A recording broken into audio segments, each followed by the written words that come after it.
주님께서 여러분과 함께 성 요한이 전한 거룩한 복음입니다.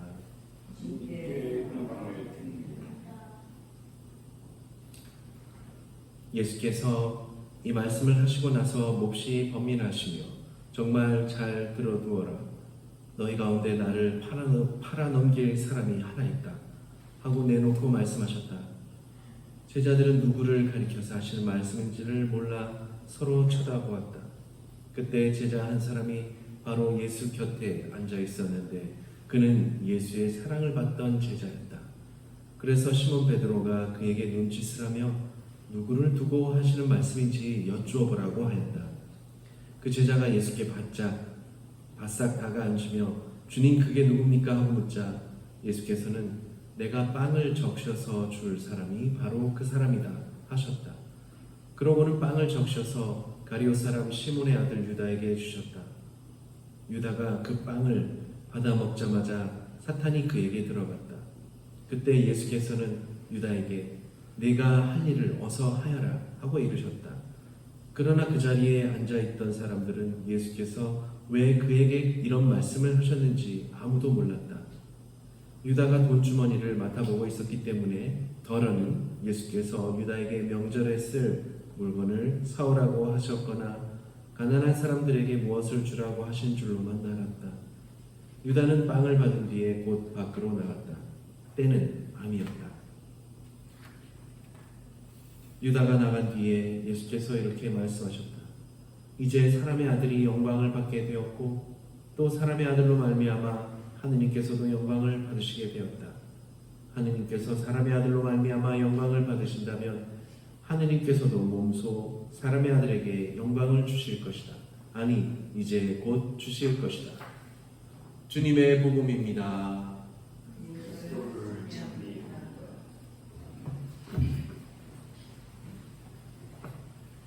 성부와 성자와 성령의 이름으로 아멘.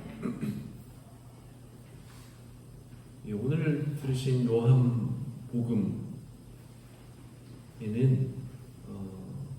독특하게도 예수의 사랑을 받던 제자가 등장합니다. 13장 23절에 처음 등장하는데요. 그리고 요한의 그러니까 예수의 사랑을 받던 제자. 그러니까 처음 등장하고 이제 끝까지 요한복음 끝에까지 나타납니다. 그 전에는 예수의 사랑을 받던 제자라는 이야기가 나오지는 않고요. 특별히 오늘 23절에 나옵니다.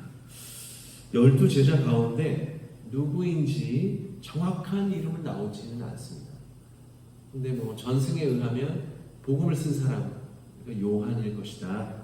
이렇게 사도 요한일 것이다 라고 하지만 사실 정확하게 이름이 나오는 건 아닙니다. 예수의 사랑받던 제자들은 사실 많았습니다. 베드로도 사랑하셨고 야고보도 사랑하셨고 안드레아도 사랑하셨고 요한도 사랑하셨고 또 제자들 12제자들 많지 않습니까? 마테오, 바르톨로메오, 유다, 또 쌍둥이라고 불리는 야고보, 심지어 가리오 유다도 사실 사랑받았습니다. 그러니까 12 사도 중에서 제자들 중에서 12를 따로 뽑았을 때 유다도 껴있지 않습니까? 그럼에도 이토록 사랑받던 제자들은 예수님께서 돌아가실 때 사실 흩어지고 말았습니다. 그 가운데 유다는 더 심한 일을 당합니다. 예수님께서 빵을 적셔서 줄 사람이 당신을 넘길 것이라고 오늘 이야기하시죠. 그런데 가만히 돌이켜보면 우리 성찬례에서 우리도 어떻게 합니까? 빵을 적시지 않으세요? 이렇게 적시잖아요. 그리고 예수님의 몸과 피를 이렇게 몸을 받아서 잔에 적셔서 모십니다. 저도 그렇고 부모님들도 빵을 적셔서 먹죠. 아마도 가룟 유다만이 아니라 다른 제자들도 빵을 그렇게 먹었을 것입니다. 그런데 같은 빵과 잔을 나누어도 유다에게 사탄이 들어갑니다. 그리고는 나가서 예수를 배반합니다. 우리는 유다를 비난할 수 있죠. 아니, 스승을 배반하나? 이렇게 비난할 수는 있습니다. 그러나 그가 예수님의 몸과 피를 그 자리에서 받아 모셨다는 사실도 함께 기억해야 합니다. 그래서 우리가 예수 그리스도의 몸과 피를 받아 모셨다고 해서 끝난 것이 아닙니다. 우리도 빵을 함께 적셔서 먹을 때 유다처럼 어쩌면 사탄이 들어올 수도 있다는 것이죠. 교회 문을 나갈 때 우리가 한 빵과 잔을 먹고 마셨다는 사실을 그새 잊어버리고 그냥 세상에서 똑같이 살아가듯이 그냥 교회 문만 나가면 똑같아져 버리면 그건 유다와 같은 사람이 될 수도 있습니다. 사탄은 우리가 안심하다고 느낄 때 우리의 자만심과 더불어 함께 들어오기 때문입니다. 우리는 예수님의 사랑받는 제자들입니다. 예수 그리스도를 믿겠다고 세례받았고 또 함께 성찬을 나누고 있습니다. 그러면서 우리는 그 마지막에 나가서 마지막에 주님의 복음을 전합시다 라고 하면 뭐라고 하시나요? 예, 그렇게 하시고 나가서 그리스도의 이름으로 안 하시죠? 아니, 안 하시진 않고 가끔 까먹고 이렇게 되기도 합니다. 사실 주님의 복음을 전합시다 라고 해서 이제 명령을 받고 우리는 나가는 사람들인데, 유다는 어땠냐면 나가서 사탄이 시키는 일을 하였던 것이죠. 근데 우리들은 주님을 모시고서 복음을 전하라는 명령을 받고 나갑니다.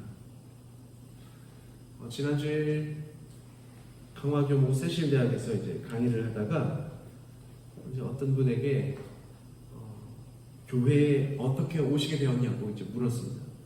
그랬더니 원래는 감리교를 다니시다가 이쪽으로 이제 결혼을 하고 왔는데 이 집안 사람들은 하나도 시집을 오셨는데 하나도 안 믿는다고 그러더라고요. 근데 이웃을 이제 만났는데 그분의 인품에 감화되어서 오게 됐다고 그런 말씀을 하시더라고요. 그러니까 특별히 그 이웃분이 교회에 나오라고 한 건 아니었는데 어떤 말, 본세와 행동까지 하나하나가 그렇게 이분의 마음을 움직였다고 그러더라고요. 그러니까 인품이 좋았다는 얘기죠. 그리고 그 모습에서 어쨌든 그리스도교인의 그 모습들이 나타났으니까 그 모습을 보고 교회에 나오게 됐다고 그런 말씀을 하시더라고요. 그래서 어떻게 보면 우리가 그리스도의 몸과 피를 모시고 나서 밖으로 나아갔을 때에야 정말로 예수 그리스도를 우리 마음에 모셨는지 아닌지가 판가름이 나는 것 같습니다. 복음을 전하는 일은 어쩌면 이렇게 우리의 인격과 인품이 밖으로 드러나서 이웃들에게 그리스도의 사랑이 저절로 스며들게 하는 일이 아닌가, 그것이야말로 선교가 아닌가라는 생각을 하게 됩니다. 우리는 예수 그리스도의 사랑받는 제자들입니다. 복음에서 예수님의 사랑받는 제자의 이름이 나오지 않는 것은 우리가 그 자리에 있을 수 있기 때문입니다. 여기서 우리라는 것은 사실 아무것도 아니죠. 그 우리라는 어쨌든 그 커다란 그냥 개념 안에 베드로, 바울로, 요셉, 마리아, 어거스틴, 에스더, 아가다 이렇게 다 들어가 있는 거예요. 우리가 그리스도께 감화되고 그분의 희생을 고스란히 듣고 또 보고 그분을 양식으로 받아들여서 우리 삶에서 드러날 때 우리의 이웃들도 그리스도에게로 모여들게 됩니다. 예수님께서 우리에게도 똑같이 말씀하십니다. 네가 할 일을 어서 하여라 라고 말입니다. 유다는 다른 일을 계획하였지만 예수님의 사랑받던 제자로서 우리는 복음을 전하는 일을 하여야 합니다. 우리가 사랑받는 제자인지를 어떻게 아냐고요? 어떻게 알까요?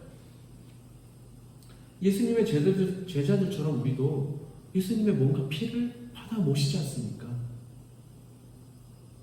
그러면 당연히 우리는 예수님의 사랑받는 제자들이며 예수님의 명령을 듣는 사람들입니다. 또 유다에게 했던 말씀이 네가 할 일을 어서 하여라 라는 게 우리에게는